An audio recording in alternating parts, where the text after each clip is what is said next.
Hi, good day. Please introduce yourself. Good day, Mom and Sir. I'm Karen Aguia, 30 years old. Live with live-in partner. I have two kids, 3 years old and 10 years old, and I am on college level. Why do you want to work in Hong Kong? I want to work in Hong Kong because I want to give my kids a better future and saving money. Do you have working experience abroad as a domestic helper?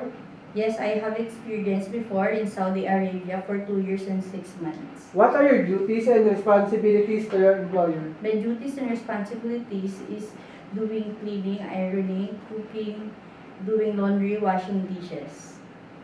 Did you take care of baby, child, or elderly?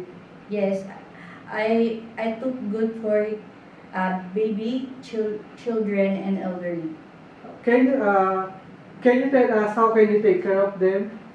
By bathing, feeding, and assist them for their medicines.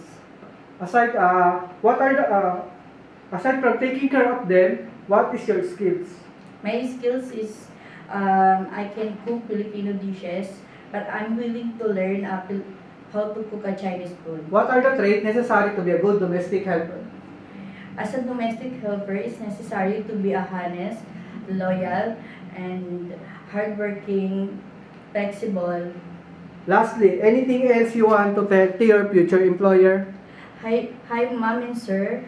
Please choose me as your domestic helper because I am a loyal, honest, trustworthy. Hope to see you soon, Mom, in Hong Kong.